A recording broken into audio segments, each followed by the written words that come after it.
بسم اللہ الرحمن الرحیم۔ سورہ فتح آیت نمبر 24 سے 26 میں اللہ پاک فرماتا ہے، اور وہی تو ہے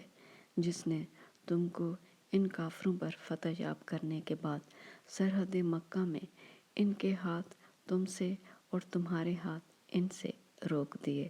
اور جو کچھ تم کرتے ہو اللہ اس کو دیکھ رہا ہے۔ یہ وہی لوگ ہیں جنہوں نے کفر کیا اور تم کو مسجد حرام سے روک دیا، اور قربانیوں کو بھی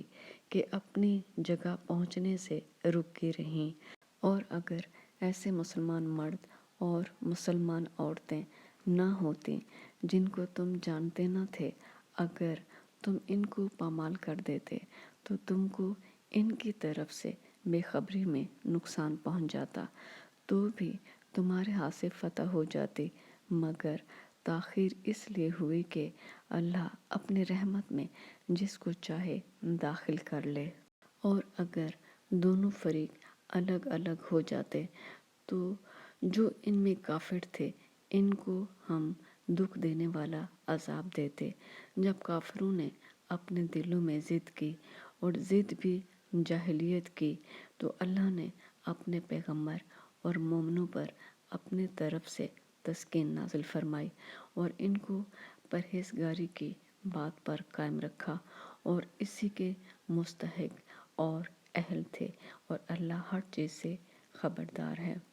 دوستو، یہ آیات صلح حدیبیہ کے بارے میں ہے، جس میں مسلمانوں کو حدیبیہ کے مقام پر روک لیا گیا تھا جب وہ عمرہ کے لیے اپنی قربانیاں لے کر جا رہے تھے، اور یہ معاہدہ ہو گیا جس میں تھا کہ بسم اللہ الرحمن الرحیم بھی شروع میں نہ لکھیں، محمد رسول اللہ کے بجائے محمد بن عبداللہ تحریر کریں صلی اللہ علیہ وآلہ وسلم، جس پر مسلمان بہت غصے ہوئے تھے۔ لیکن ان آیات میں یعنی آیت نمبر 24 میں اللہ پاک فرماتا ہے کہ میں نے مسلمانوں کے دلوں کو تسکین دی اور وہ اس پر راضی ہو گئے تھے۔